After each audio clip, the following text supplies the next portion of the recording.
Sir ఇప్పుడు జగన్ గారి మీద కేసెస్ మీద అంటే వేరే వాళ్ళు ఛార్జ్ షీట్ ఫైల్ చేశారు సార్.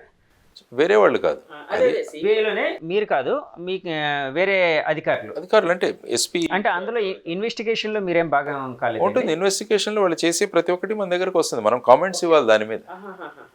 సిబిఐలో ఎలాగుంటుందంటే వాళ్ళు చేసిన ఇన్వెస్టిగేషన్ మన దగ్గరకు వస్తుంది, దాని మీద మన కామెంట్స్ ఇవ్వాలి.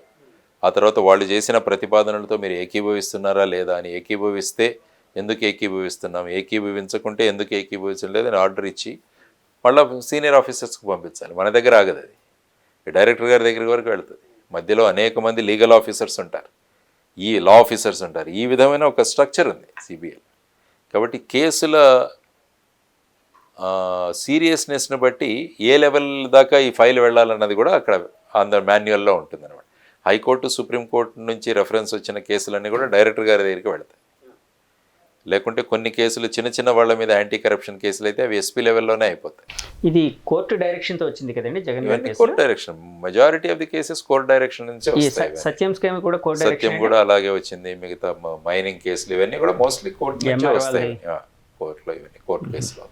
అప్పట్లో మీ మీద కూడా రకరకాల ఆరోపణలు చేసేవారు, అంటే నెగిటివ్ కామెంట్స్ చేసేవారు, చేస్తుంటారు. ఎందుకంటే ఎప్పుడైతే ఈ ఇన్వెస్టిగేషన్లో రాజకీయ నాయకులు ఉంటారో ఆటోమేటిక్గా ఈ ధోరణి ఉంటుంది, కామెంట్స్ చేస్తుంటారు, ఇవి వాళ్ళ అనుసరించి చేస్తున్నారు, ఇవన్నీ కూడా సర్వసాధారణం. మిమ్మల్ని అంటే ఫ్రాంక్గా చెప్తే చెప్పాలి అంటే సిబిఎన్ గారు చంద్రబాబు నాయుడు గారి మనిషి అని, లేకపోతే టీడీపీకి సంబంధించిన మనిషి అని ఇట్లాగ అనేవారు.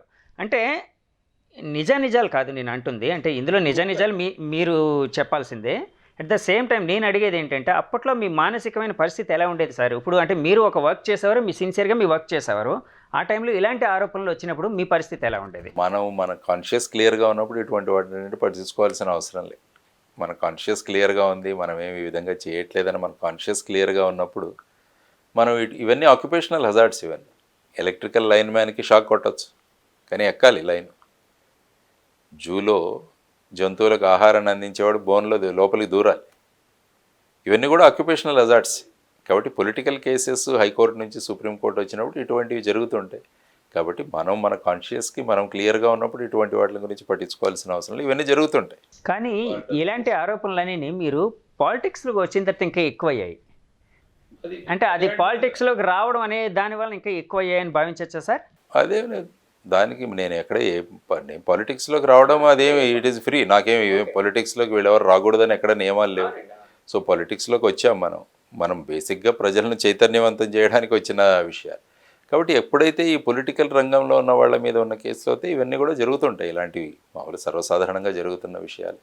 మన పని మనం చేసుకుని వచ్చేసాం. ఇప్పుడు నేను ప్రజాక్షేత్రంలో ఉన్నాను, ప్రజారంగంలో చైతన్యం కలిగించే వ్యవస్థలో ఉన్నాం మనం. కాబట్టి దీన్ని మనం ముందుకు తీసుకెళ్దాం సక్రమం. సార్ మీరు ప్రజాక్షేత్రంలోకి వచ్చారు, పాలిటిక్స్లోకి వచ్చినప్పుడు మీరు అంటే మామూలుగా జనరల్గా ఎవరైనా పాలిటిక్స్ అనేది ఒక అధికారం వస్తే అంటే వాళ్ళు అనుకున్నట్టు, ఇప్పుడు ఫర్ ఎగ్జాంపుల్ మీరు వచ్చారు, ఏదో చేంజ్ తీసుకొని రావాలి అనే కాన్సెప్ట్లో వచ్చారండి.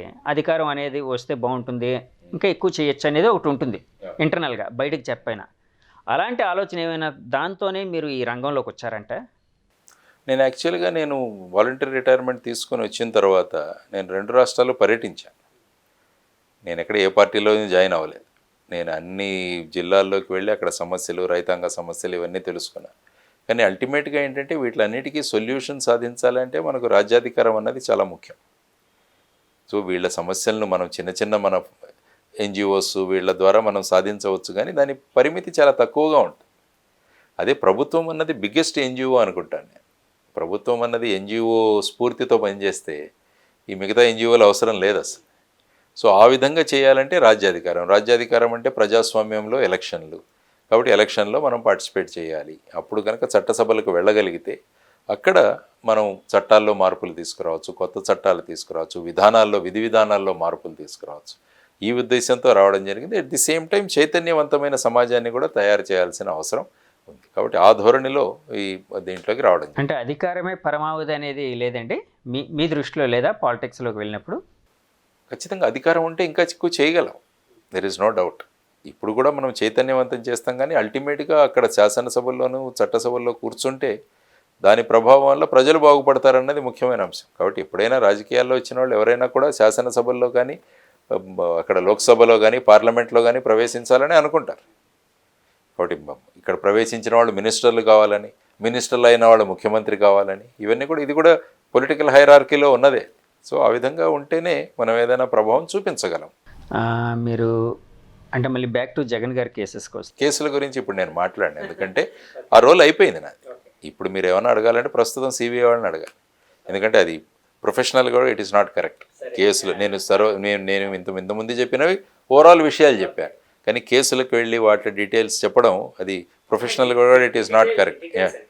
ప్రొఫెషనల్ కూడా it is not correct. Details అనేది అడగట్లేదు, కానీ బయట అంటే రాజకీయ పరంగా కొంత ఆరోపణల మీద అంటే జగన్ గారిది అంటే ఏమో ఇచ్చింది అంటే నాలాంటి వాళ్ళకి పేపర్లు చదివినప్పుడు ఎవరైనా సామాన్య జనానికి 1,00,000 కోట్ల స్కాము ఇలాగని ఆయన రకరకాల అంటే ఎవరికి కావాల్సినట్టు వాళ్ళు వేసుకునేవారు.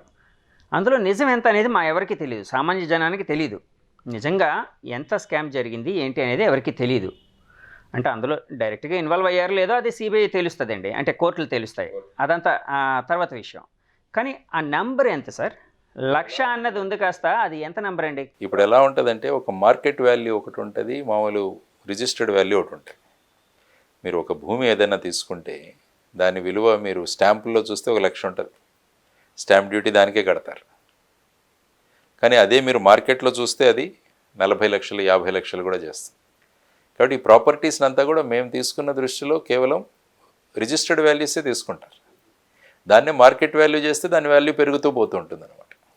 కాబట్టి స్పష్టంగా ఇందులో మన సుప్రీంకోర్టులో కూడా ఐ థింక్ 1,400 ఎంతో, ఎందుకంటే నేను వెళ్ళిన తర్వాత కూడా ఇన్వెస్టిగేషన్స్ జరిగాయి. ఇక్కడ 1,400 కోట్లు సార్, కోట్లు అన్నట్టుగా మొన్న చూశాను. ఆ తర్వాత కూడా ఇన్వెస్టిగేషన్ జరిగాయి. టోటల్ ఫైనల్ ఫిగర్ ఎంత అయ్యారో నాకు తెలియదు, కానీ అరౌండ్ దీంట్లో ఉన్నట్టుగా నాకు అనిపిస్తుంది. అంటే అదే మార్కెట్ వాల్యూ ఏ విధంగా ఉంటుందన్న దాన్ని బట్టి చూసుకుంటే మళ్ళీ విలువ పెరుగుతుంది దాంట్లో. సార్ ఇప్పుడు మీరు అంటే ఐపీఎస్ ఆఫీసర్గా ఉండేటప్పుడు మిమ్మల్ని బాగా ఇబ్బంది పెట్టింది లేకపోతే కొంచెం కష్టతరమైంది సత్యం స్కామ్ అని అంటూ ఉంటారండి, నిజమేనా సార్? అంటే అందులో ఇన్వెస్టిగేషన్ అన్నది ఒక ఛాలెంజ్, ఎందుకంటే అంత టెక్నాలజీ ఉపయోగించి చేసిన అక్కడ ఉన్న వాళ్ళు బ్యాలెన్స్ షీట్లో మార్పులు ఇవన్నీ కూడా అక్కడ చేయడం జరిగింది. కాబట్టి నేర్చుకునడానికి మాకు ఛాలెంజింగ్గా అందులోకి వెళ్ళి ఏ విధంగా జరిగింది అని కనిపెట్టడం అన్నది ఒక ఛాలెంజింగ్ ఇదే మాకు. సో ఒక ఛాలెంజింగ్ యాజ్ అన్ ఇన్వెస్టిగేటర్ ఒక ఛాలెంజింగ్ మ్యాటర్ అది. ఆ టైంలో మీరు ఏం చేశారు సార్? నేర్చుకున్నారు సార్ సబ్జెక్టు తెలిసిన వాళ్ళని మా టీంలో పెట్టుకున్నాం. దాన్ని మల్టీ డిసిప్లినరీ ఇన్వెస్టిగేషన్ అంట. ఈవెన్ మీరు United nations corruption against corruption ఒక మీరు తీసుకుంటే అక్కడ కూడా వాళ్ళు ఏం చెప్పారంటే సబ్జెక్ట్ ఎక్స్పర్ట్స్ తీసుకోవడం చాలా అవసరం. ఇప్పుడు బ్యాలెన్స్ షీట్ చదవాలంటే చార్టెడ్ అకౌంటెంట్స్ చదువుతారు. ఇప్పుడు ఆపరేషన్ లేకుండానే మోకాళ్లకు ప్లాస్మా ట్రీట్మెంట్, మీ ఆర్థోపెడిక్ సమస్యలన్నిటికీ రోబోటిక్ టెక్నాలజీ ద్వారా తక్కువ ఖర్చుతో శాశ్వత పరిష్కారం, ఫ్రీ కన్సల్టేషన్, ప్రతి ట్రీట్మెంట్ పై 20% డిస్కౌంట్. ఈ ఆఫర్ కొద్ది రోజులు మాత్రమే, త్వరపడండి. V9 hospitals 9281465842.